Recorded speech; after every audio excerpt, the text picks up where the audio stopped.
Olá, meu nome é Leôncio Lopes Soares, sou estudante de doutorado da Universidade Federal de Viçosa e irei apresentar o meu seminário de defesa de doutorado intitulado Efeito de Treinamento Físico Resistido sobre a estrutura e a função dos tecidos cardíaco, pulmonar e muscular esquelético em ratos com hipertensão arterial pulmonar experimental.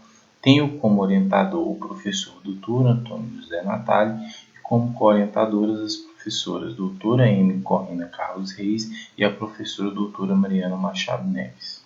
A hipertensão arterial pulmonar pode ser definida como vasculopatia pulmonar caracterizada por pressão arterial pulmonar média maior que 25 mm de mercúrio e pressão capilar pulmonar menor que 15 mm de mercúrio.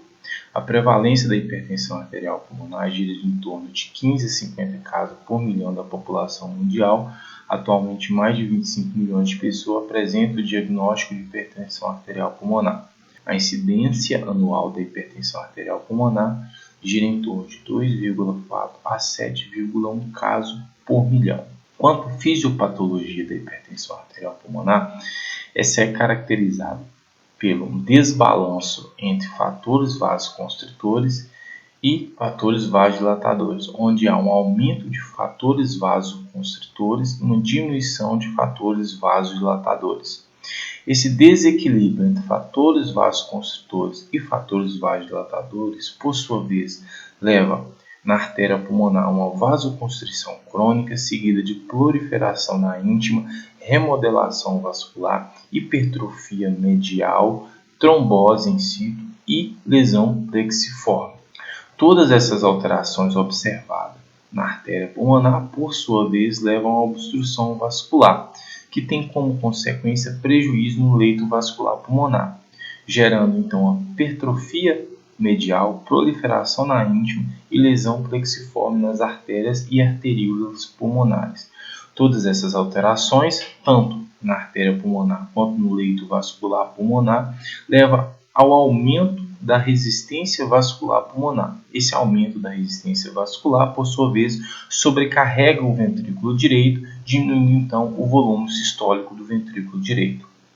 A sobrecarga ventricular observada na hipertensão arterial pulmonar, juntamente com a diminuição do volume sistólico, por sua vez, leva a adaptações estruturais no ventrículo direito, onde observam a diminuição das artérias e arteríolas que irrigam o tecido.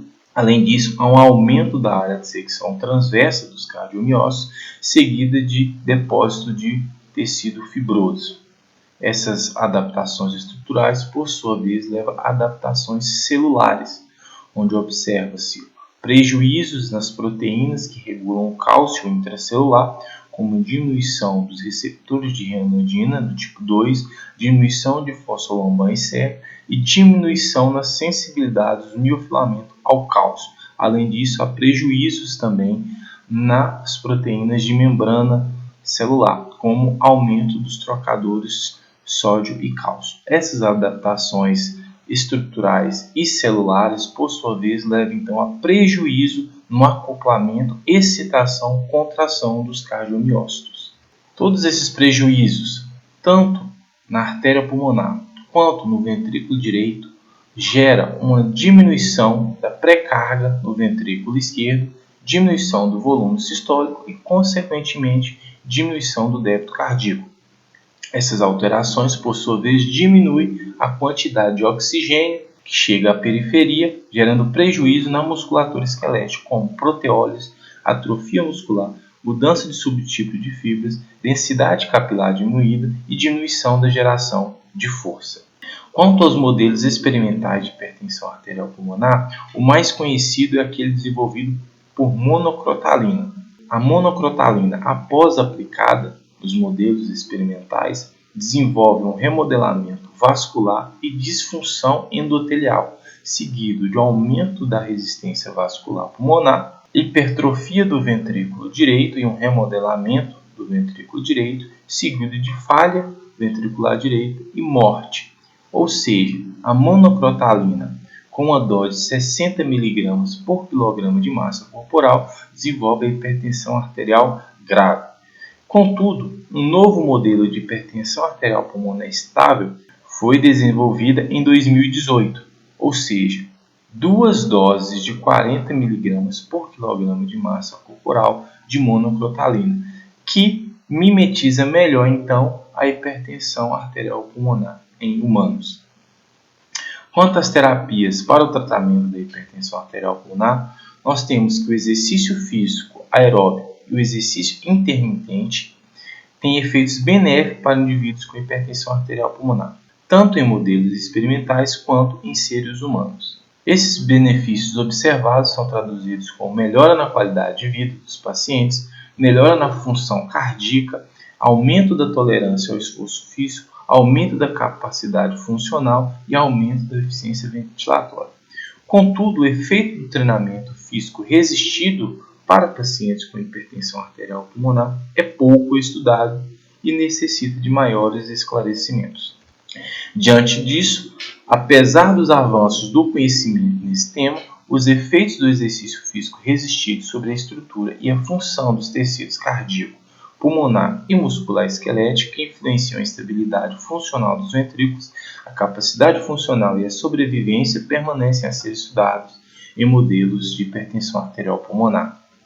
Dessa forma, nós temos como objetivo geral avaliar os efeitos do treinamento físico resistido de baixa a moderada intensidade na função e estrutura dos tecidos pulmonar, cardíaco e muscular esquelético no modelo de hipertensão arterial pulmonar estável induzido por monocrotalina. Como objetivo específico, nós temos testar se o treinamento físico resistido realizado durante o desenvolvimento da hipertensão arterial pulmonar estável induzido por monocrotalina em ratos afeta a sobrevivência, a tolerância ao esforço físico, a hemodinâmica da artéria pulmonar e ventrículos, a morfometria do pulmão, ventrículos e tecido muscular esquelético, os biomarcadores de estresse oxidativo no tecido pulmonar e muscular esquelético, a contratilidade e o transiente intracelular de cálcio em ossos ventriculares, a expressão gênica de genes fetais e microRNAs no ventrículo direito e a expressão de proteínas reguladora do cálcio e via de sinalização de hipertrofia e atrofia no ventrículo direito. Para atingir esses objetivos, 2 estudos experimentais foram realizados. O estudo 1, intitulado Treinamento Físico Resistido, neutraliza os danos nas estruturas e na função dos tecidos pulmonar, ventrículo direito e músculo esquelético na hipertensão arterial pulmonar estável. E o estudo 2, já publicado, intitulado Treinamento Físico Resistido atenua a disfunção do ventrículo esquerdo na hipertensão arterial pulmonar estável. Quanto aos materiais e os métodos. Para atingir os objetivos, nós utilizamos 76 ratos Wista de aproximadamente 200 gramas que foram divididos em 2 grandes grupos, controle e hipertensão arterial pulmonar. O grupo controle foi dividido, por sua vez, em 2 grupos, sedentário controle e exercício controle, cada grupo com 16 animais. O grupo de hipertensão arterial pulmonar foi dividido em 4 grupos, exercício hipertenso até a falha e sedentário hipertenso até a falha, cada um com 6 animais, e sedentário hipertenso e exercício hipertenso, cada grupo com 16 animais. Para a indução da hipertensão arterial pulmonar, 2 injeções de monocrotalina de 20 mg por quilograma de peso corporal foram aplicadas com intervalo de 7 dias e nos grupos controles 2 injeções de solução salina foram aplicadas. Os animais do grupo exercício hipertenso até a falha, o grupo exercício hipertenso e o grupo exercício controle tiveram acesso a um protocolo de treinamento resistido e realizaram o treinamento resistido. Os animais do grupo sedentário hipertenso até a falha, sedentário hipertenso e sedentário controle não tiveram acesso ao treinamento físico resistido. O grupo EHF e o grupo SHF foram utilizados para avaliar o efeito do treinamento físico resistido e o efeito do sedentarismo sobre a hipertensão arterial pulmonar. Os animais com hipertensão arterial pulmonar que se exercitaram viveram uma mediana de 37 dias, enquanto os animais com hipertensão arterial pulmonar sedentários viveram uma mediana de 28 dias. Os demais grupos tiveram eutanásia realizada no 30º dia, data que representa a mediana de sobrevivência dos animais do grupo SHF. O projeto foi aprovado pela Comissão de Ética para o Uso de Animais da Universidade Federal de Viçosa. Quanto ao teste de tolerância ao esforço físico, nós utilizamos, tanto para o teste de tolerância ao esforço físico quanto para o treinamento resistido, a escada de treinamento resistido adaptada de Homberg para 2004. Dessa forma, foi realizado um teste de carga máxima carregada, houve a familiarização ao protocolo de treinamento resistido, onde os animais eram estimulados a subir a escada com um aparato de carga fixado na cauda durante uma semana. O teste de tolerância ao esforço físico foi realizado e constituiu em os animais subir a escada com carga inicial de 75% do peso corporal, que foi progressivamente aumentada em mais 15% na subida subsequente, até que o animal não pudesse mais subir.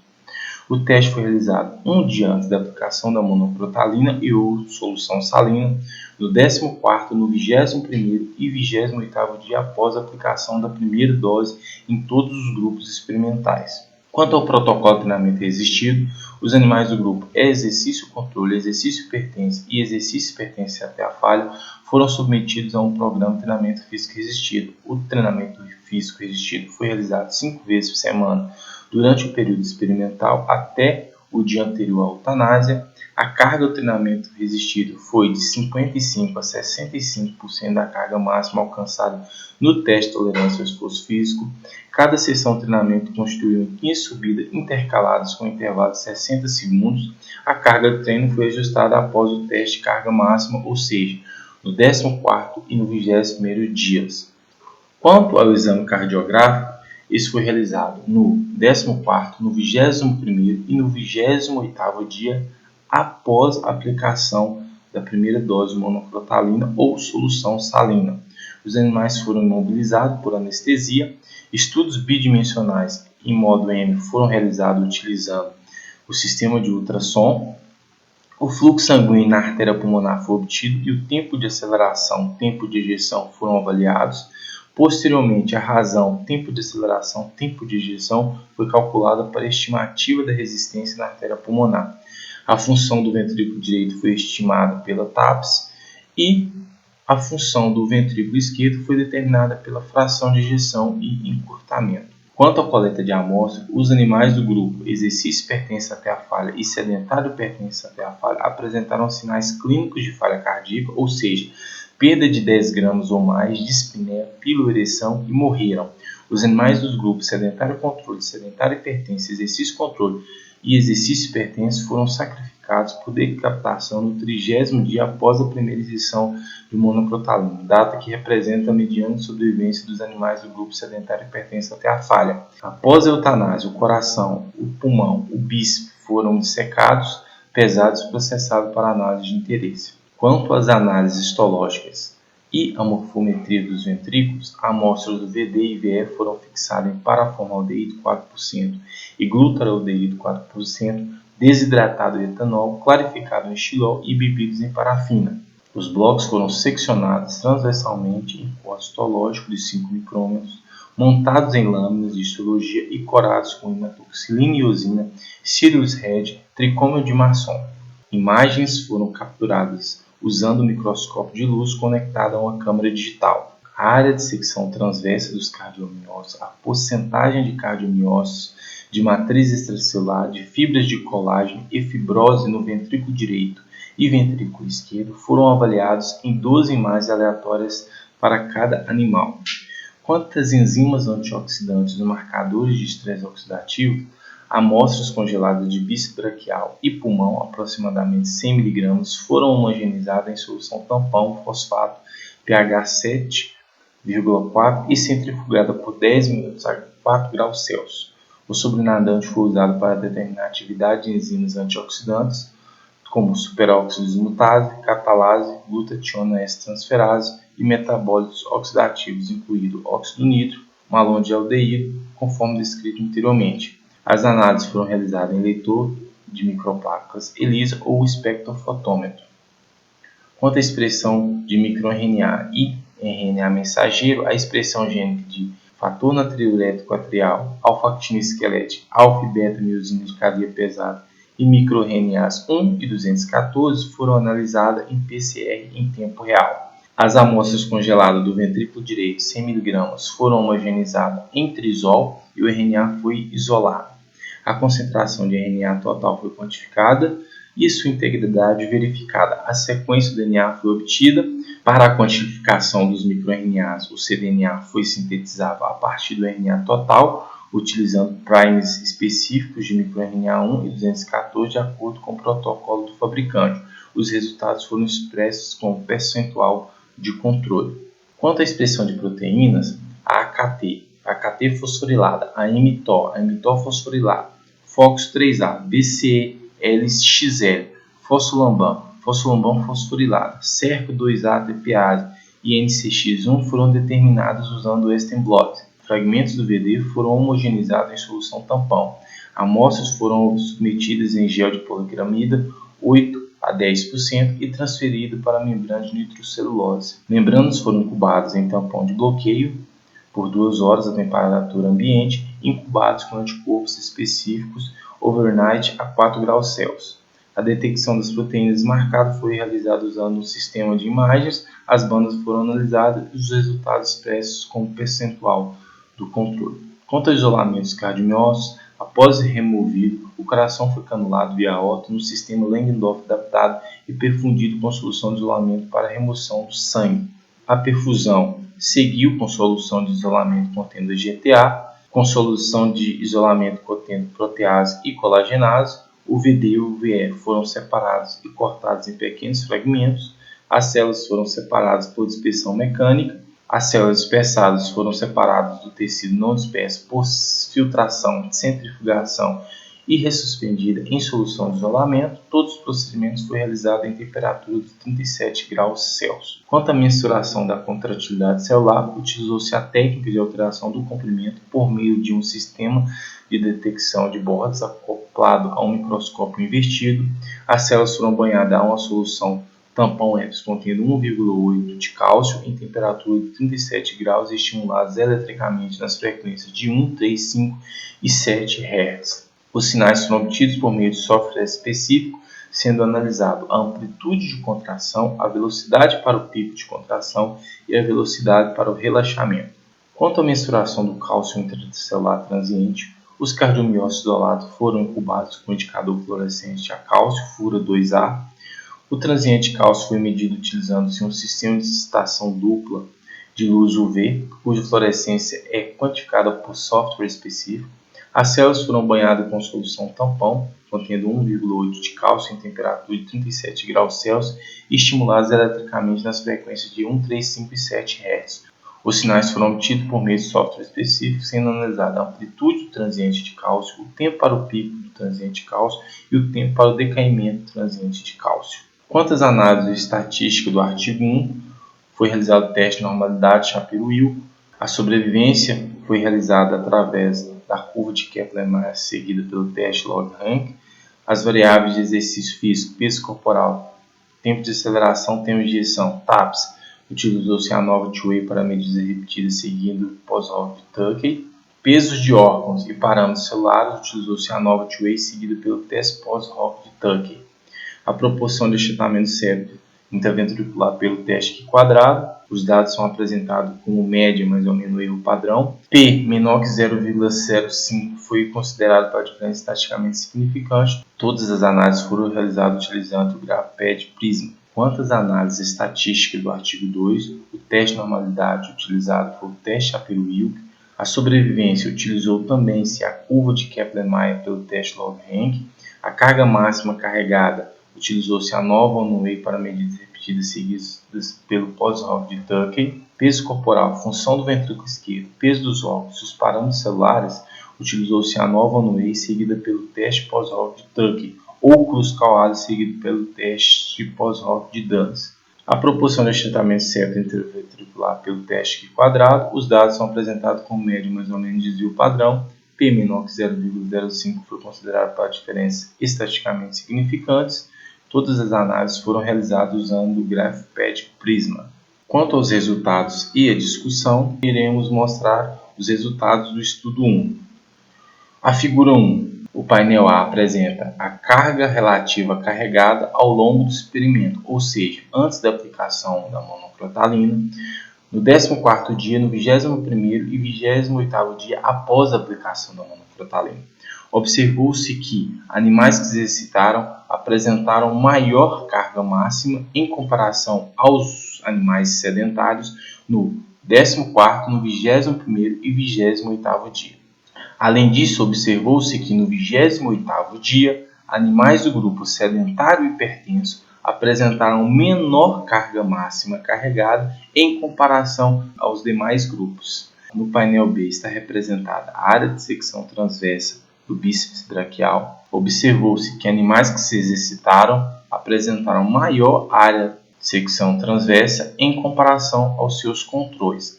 Além disso, observou-se que animais hipertensos sedentários apresentaram menor área de secção transversa do bíceps braquial em comparação aos demais grupos. O painel C apresenta a correlação entre a área de secção transversa do bíceps braquial e a carga relativa carregada. Observou-se que houve uma correlação moderada para forte, 0,80. O painel D apresenta a porcentagem de colágeno total do bíceps braquial. Observou-se que animais do grupo sedentário hipertenso apresentaram maior porcentagem de colágeno em comparação aos demais grupos experimentais. Os painéis E, F, G, H e I apresentam as atividades das enzimas antioxidantes, catalase, superóxido mutase, glutationa S transferase, malondialdeíde, óxido nítrico.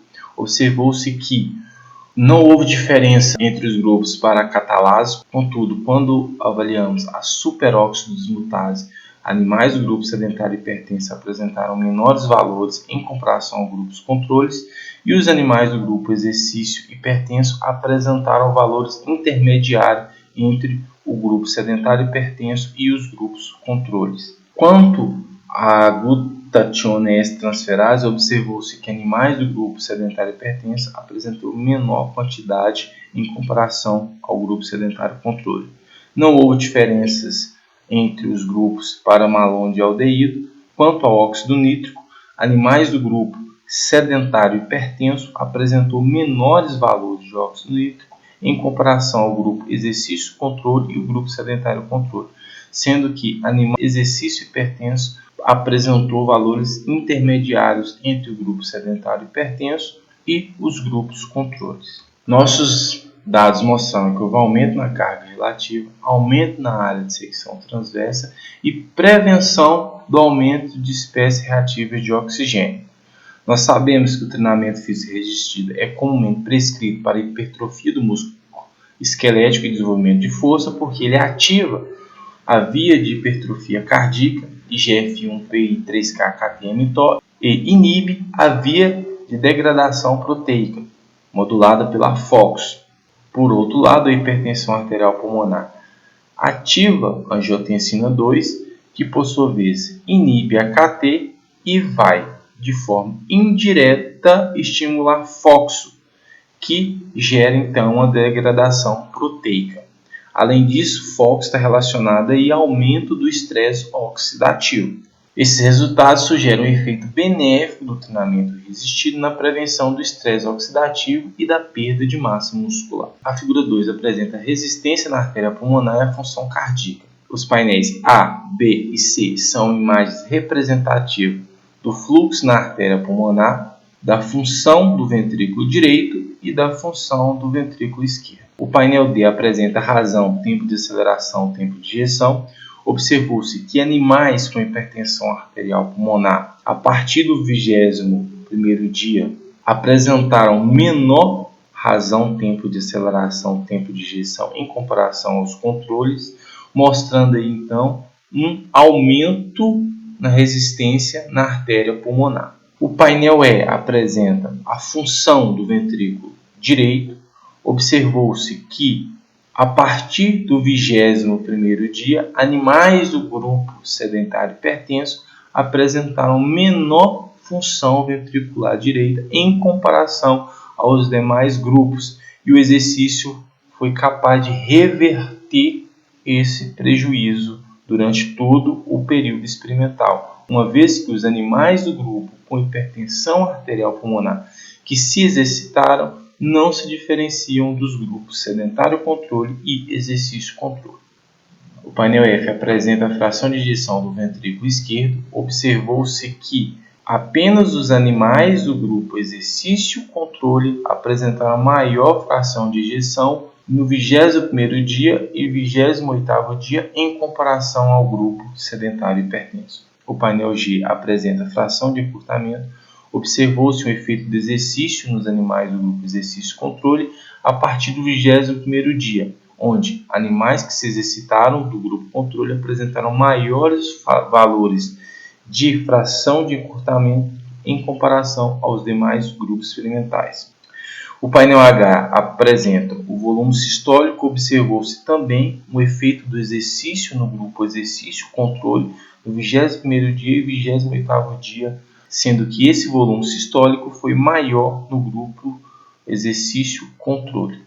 O painel I apresenta o achatamento septo interventricular. Observou-se que animais do grupo sedentário hipertenso apresentaram maior porcentagem de achatamento do septo interventricular em comparação aos grupos controle, e os animais que se exercitaram com hipertensão arterial pulmonar apresentaram valores intermediários entre os grupos controle e o grupo sedentário hipertenso. Nós sabemos que a hipertensão arterial pulmonar é caracterizada com aumento de fatores vasoconstritores, como endotelina 1 e tromboxano 2, e uma diminuição de fatores vasodilatadores, como óxido nítrico e prostanoides. Isso leva então à vasoconstrição crônica, que por sua vez leva à remodelação adversa do ventrículo direito.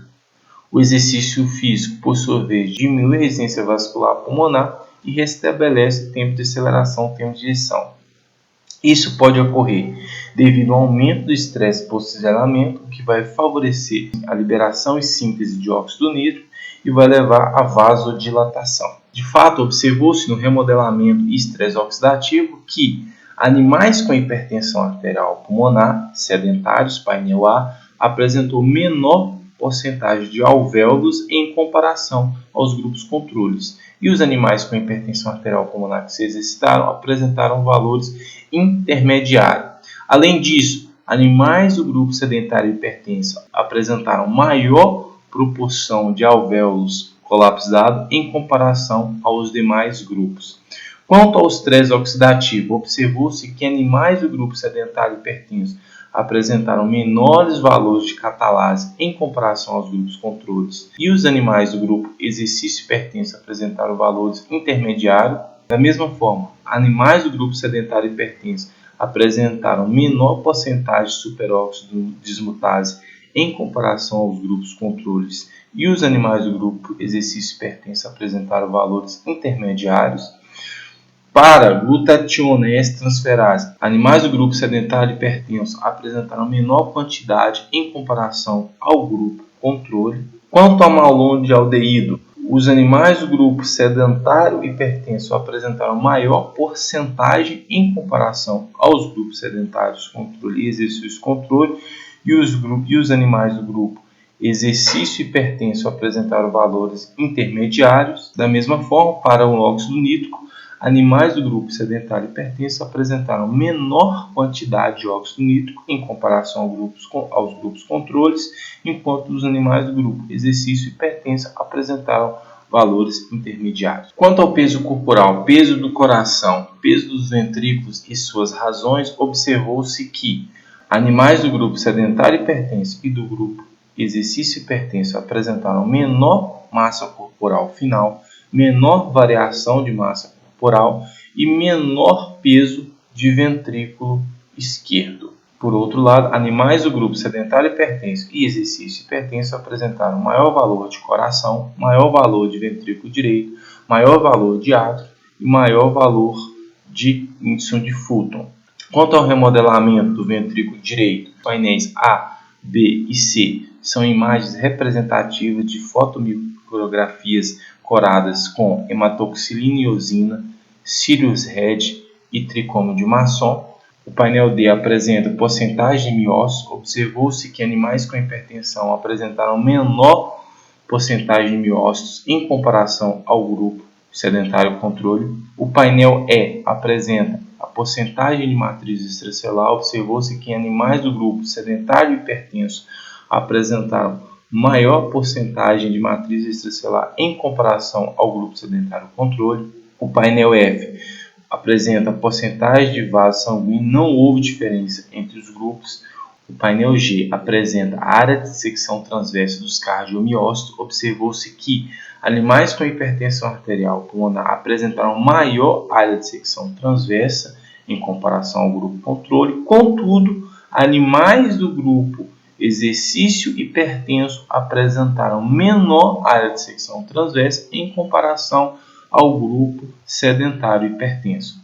O painel H apresenta a porcentagem de colágeno tipo 1. Animais do grupo sedentário hipertenso apresentaram maior proporção de colágeno tipo 1 em comparação aos demais grupos.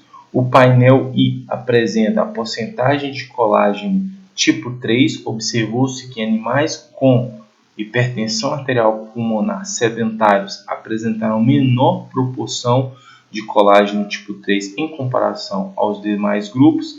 E o painel J apresenta a porcentagem de colágeno total. Observou-se que animais com hipertensão arterial pulmonar sedentários apresentaram maior porcentagem de colágeno total em comparação aos animais do grupo sedentário controle. O painel K apresenta a porcentagem de fibrose. Observou-se que animais do grupo sedentário hipertenso apresentaram maior proporção de fibrose em comparação aos demais grupos. Quanto à expressão gênica no ventrículo direito, animais do grupo sedentário hipertenso e exercício hipertenso apresentaram maior quantidade de fator natriurético arterial, alfa-actina esquelética. Além disso, animais do grupo sedentário hipertenso apresentaram menor quantidade de razão alfa-beta-miosina de cadeia pesada e o exercício foi capaz de reverter parcialmente esse quadro. Quanto aos microRNAs, houve um efeito do exercício no microRNA1, onde animais que se exercitaram apresentaram maior quantidade de microRNA1. Quanto ao microRNA 214, animais do grupo sedentário hipertenso apresentaram maiores valores em comparação aos demais grupos. E o exercício físico foi capaz de reverter esse quadro.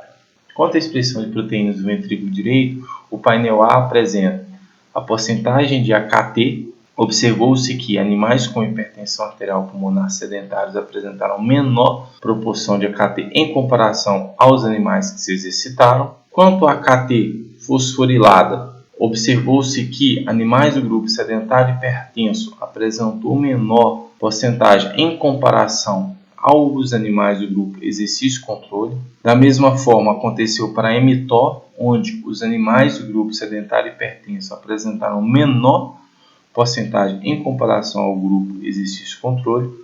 Contudo, quando comparamos mTOR fosforilada, observou-se que animais do grupo sedentário hipertenso apresentou menor proporção em comparação ao grupo exercício controle e ao grupo hipertenso exercitado. Quanto a FOX3A, observou-se que animais do grupo exercício controle e exercício hipertenso apresentaram menores valores em comparação ao grupo sedentário controle. Além disso, animais do grupo exercício hipertenso apresentaram menores valores de FOX3 em comparação ao grupo sedentário hipertenso. Quanto a BCL-XL, observou-se que animais do grupo sedentário hipertenso apresentaram menores valores em comparação ao grupo controle, e os animais do grupo exercício hipertenso apresentaram valores intermediários. Nós sabemos que a hipertensão arterial pulmonar leva a um remodelamento arterial. Esse remodelamento arterial, por sua vez, leva a um aumento da resistência vascular pulmonar crônica, que nosso estudo foi avaliado pelo tempo de aceleração, tempo de ejeção. Esse aumento na resistência vascular pulmonar crônica, por sua vez, leva a sobrecarga do ventrículo direito, que, por sua vez, leva a aumento na área de secção transversa, conforme mostrado no nosso estudo. Além disso, essa sobrecarga, por sua vez, leva a aumento de fator natriurético arterial, alfa-actina esquelética e diminuição na razão beta-alfa de miosina cadeia pesada. E nós observamos que esses parâmetros nos grupos exercício hipertenso e sedentário hipertenso estava alterado em comparação ao grupo sedentário controle e grupo exercício controle. Contudo, quando avaliamos o grupo exercício hipertenso versus sedentário hipertenso, nós observamos que o programa de treinamento físico foi capaz de minimizar esses prejuízos, tanto na área de secção transversa e alfa-beta-miosina de cadeia pesada, quanto na KT, na mTOR, na FOX3A e na BCLX. Dessa forma, os resultados encontrados sugerem que o retardo no aumento da resistência na artéria pulmonar, no caso no EH, embora não evite a sobrecarga pressórica, reduz essa sobrecarga no VD e contribui para a prevenção da insuficiência cardíaca precoce e, consequentemente, o aumento da sobrevivência. Além disso, quanto à estrutura do VD, os resultados mostraram que animais do grupo SH, em comparação ao sedentário controle, ao exercício controle e ao exercício hipertenso, menor porcentagem de miócito, maior porcentagem de matriz celular, maior porcentagem de colágeno tipo 1, menor porcentagem de colágeno tipo 3 e maior porcentagem de fibrose. Isso pode ser explicado pelo aumento de TNF-alfa, aumento de fator nuclear kappa-beta, aumento de caspase 3 e aumento de estresse oxidativo e inflamação. Por outro lado, esses parâmetros permaneceram no grupo EH semelhante aos grupos sedentário controle e ao grupo exercício controle. Acreditamos que a prevenção da função do ventrículo direito em animais EH seja explicada em parte pela prevenção de danos na estrutura cardíaca. Quanto ao transiente intracelular de cálcio e contratilidade em miócito do ventrículo direito, o painel A é uma imagem representativa do transiente de cálcio. O painel B apresenta a amplitude do transiente de cálcio. Não foram observadas diferenças significantes nas frequências de 1, 3, 5 e 7 Hz entre os grupos experimentais. O painel C apresenta o tempo para o pico do cálcio. Da mesma forma, não foram observadas diferenças significantes nas frequências de 1, 3, 5 e 7 Hz. Contudo, no painel D, que apresenta o tempo para o decaimento do cálcio, observou-se que nas frequências de 3, 5 e 7 Hz, animais do grupo sedentário hipertenso apresentaram maiores valores em comparação aos demais grupos experimentais. O painel E apresenta imagens representativas de contrações de cardiomiócitos isolados. O painel F, G, H apresentam que para todas as frequências de estimulações 1, 3, 5 e 7 Hz, os animais do grupo sedentário hipertenso apresentaram menores valores de amplitude de contração, de velocidade para o pico de contração e de velocidade de relaxamento em comparação aos demais grupos experimentais. Não foram observadas diferenças significantes na fosfolamban total entre os grupos experimentais, contudo, na fosfolamban fosforilada, animais do grupo sedentário hipertenso apresentaram menores valores em comparação aos demais grupos.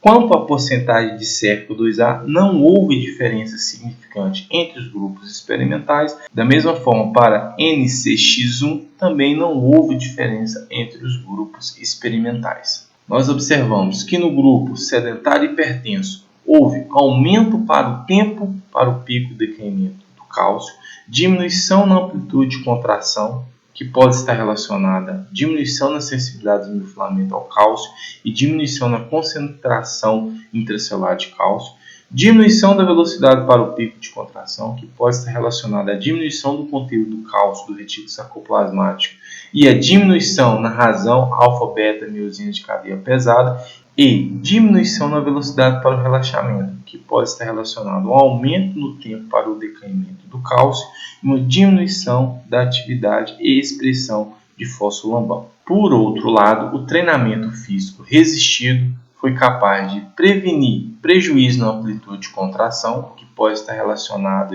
a uma manutenção na sensibilidade do miofilamento ao cálcio e uma manutenção na concentração intracelular do transvestite de cálcio, prevenir prejuízo na velocidade para o pico de contração, que pode estar relacionado à manutenção da razão alfa-beta-miosina de cadeia pesada, e uma manutenção no conteúdo do cálcio do retículo sarcoplasmático, e preveniu prejuízo na velocidade para o relaxamento, o que pode estar relacionado também à manutenção no tempo para o decaimento do cálcio e a manutenção da atividade de expressão da fossa lombar e de cerca 2A.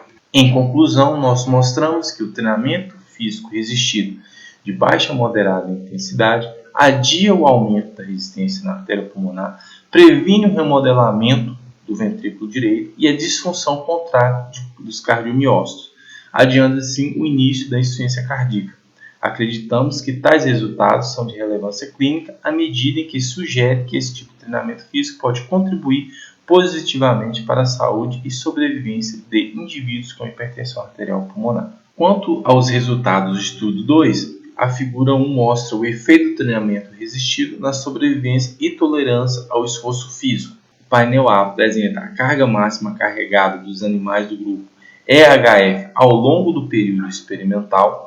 O painel B apresenta a curva de sobrevivência dos animais que se exercitaram e dos animais que não se exercitaram. Observou-se que houve uma diferença significante, um efeito do exercício em aumentar a sobrevivência dos animais que se exercitaram.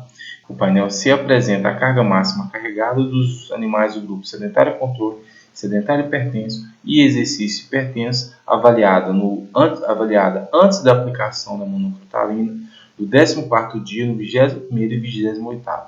Observou-se que animais do grupo exercício hipertenso apresentaram carga máxima carregada maior do que os grupos sedentários no 14º dia, no 21º e 28º dia.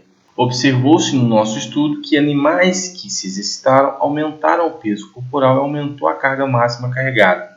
Sugere então um efeito protetor do treinamento resistido contra a perda e disfunção do músculo esquelético. Nós sabemos que o treinamento físico resistido ativa a via de sinalização de síntese proteica, IGF-1, PI3K, KTM-TO, e inibe a via de degradação proteica, diferentemente do que acontece na hipertensão arterial pulmonar, que leva à sarcopenia, à intolerância ao esforço físico e à letargia, pois ativa a via da angiotensina 2, que ativa indiretamente a degradação proteica. A figura 2 apresenta o efeito de treinamento físico resistido na função ventricular esquerda avaliada no 28º dia após a primeira injeção de monocrotalina.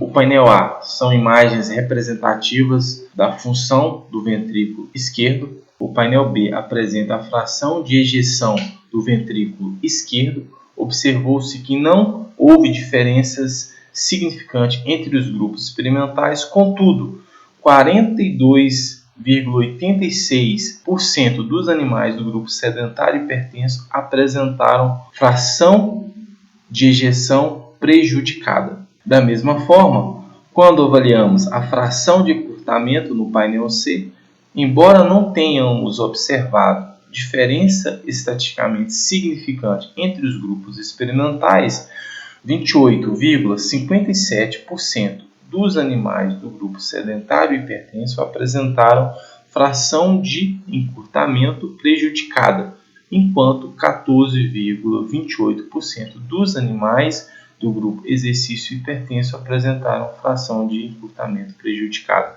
O painel D apresenta a porcentagem de achatamento do septo intraventricular. Observou-se que animais do grupo sedentário hipertenso apresentaram maior porcentagem de achatamento do septo intraventricular em comparação ao grupo sedentário controle. E os animais do grupo exercício hipertenso apresentaram valores intermediários entre o grupo sedentário hipertenso e o grupo sedentário controle. A tabela 1 apresenta o peso corporal e dos órgãos dos animais experimentais. Observou-se que animais do grupo sedentário hipertenso apresentaram menor massa corporal final. Além disso, tanto para peso do ventrículo direito, peso do pulmão e suas razões, animais do grupo sedentário hipertenso e do grupo exercício hipertenso apresentaram maiores valores em comparação ao grupo sedentário controle. Quanto ao tamanho, à largura, ao volume e à área de secção transversas dos cardiomiócitos do ventrículo esquerdo, animais do grupo sedentário hipertenso apresentaram menores valores em comparação aos grupos sedentário controle. e o exercício físico foi capaz de reverter esses prejuízos. Quanto à função e morfologia do ventrículo esquerdo, o painel A apresenta a porcentagem de colagem tipo 1. Animais do grupo sedentário hipertenso apresentaram maior porcentagem de colágeno em comparação aos demais grupos. O painel B apresenta a porcentagem de colágeno tipo 3. Observou-se que animais do grupo EH apresentaram maior porcentagem de colágeno tipo 3 em comparação aos demais grupos. O painel C apresenta a porcentagem de colágeno total. Observou-se que animais com hipertensão, tanto sedentário hipertenso quanto exercício hipertenso, apresentaram maior porcentagem de colágeno total em comparação ao grupo sedentário controle.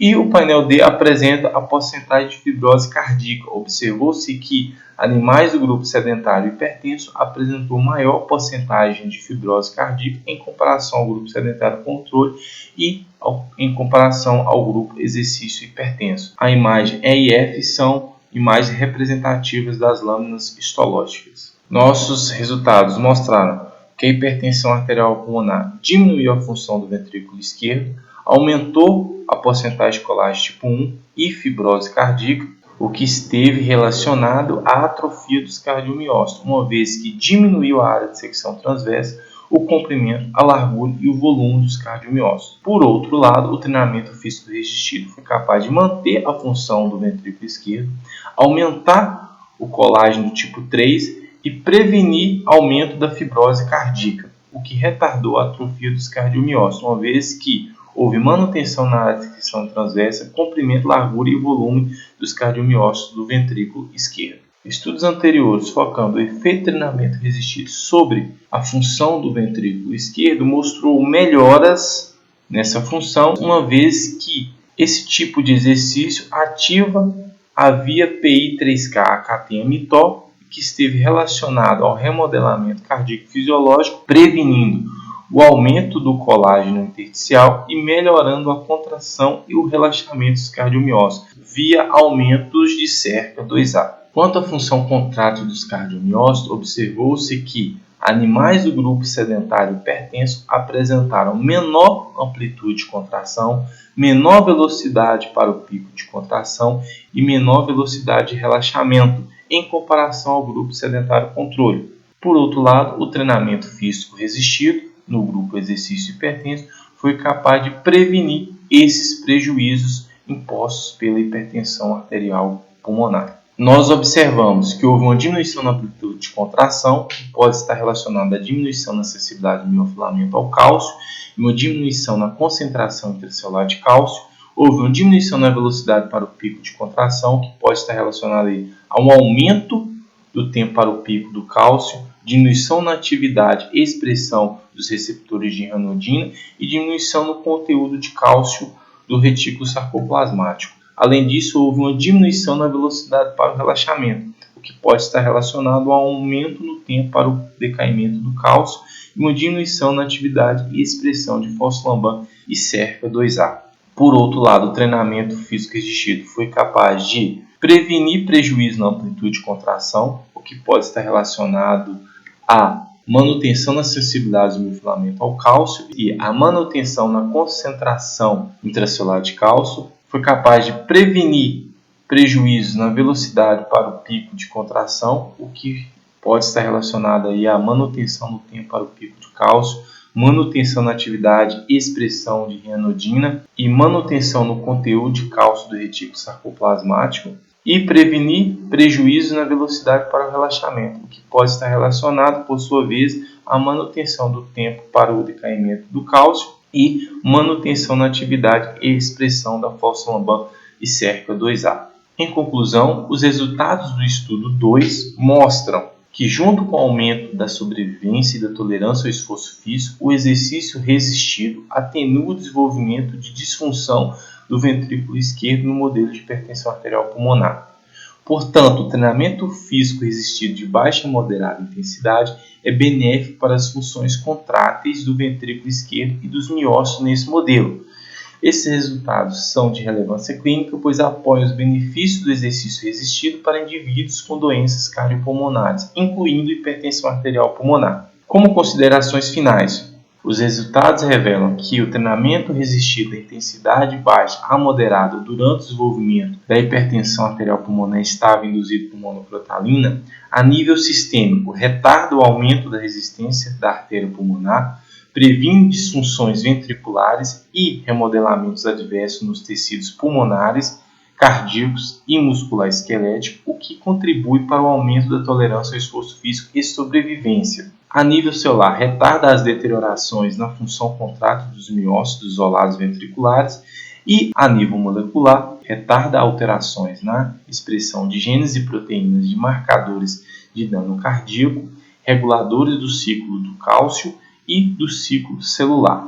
Estudos futuros devem se concentrar na avaliação de diferentes intensidades de treinamento resistido e seus efeitos sobre parâmetros sistêmicos, celulares e moleculares na hipertensão arterial pulmonar estável induzida por monocrotalina, para fornecer mais informações sobre esses métodos de treinamento. Além disso, estudos avaliando os efeitos combinados do treinamento físico e outras terapias, como medicamentos e nutracêuticos, podem fornecer informações importantes sobre o tratamento da hipertensão arterial pulmonar. Por fim, gostaria de agradecer à banca examinadora, ao professor Natália, à professora Emily, à professora Mariana, à professora Edilamar, ao BioX, ao Larate, ao Laboratório de Bioquímica e Biologia Molecular do Exercício da Universidade Federal de São Paulo, ao Departamento de Educação Física da UFV, ao Programa de Pós-Graduação em Educação Física da UFV, à Universidade Federal de Viçosa, ao CNPq, à CAPES e aos animais experimentais. Meu muito obrigado.